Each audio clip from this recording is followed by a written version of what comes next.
Okey guys. Kau teka apa benda ni? Ketul macam batu ni. Apa benda ni? Mari kita tengok apa ada dalam ni. Jom kita tengok.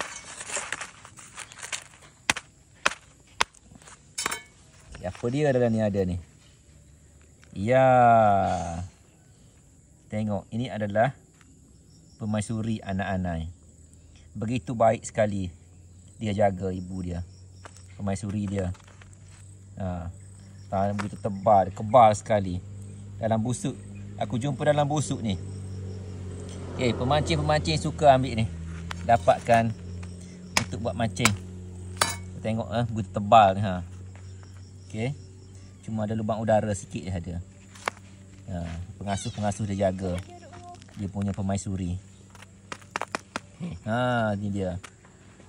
Buat mancing ni. Inilah dia. Permaisuri yang ada dalam tengah-tengah busuk yang aku jumpa tadi.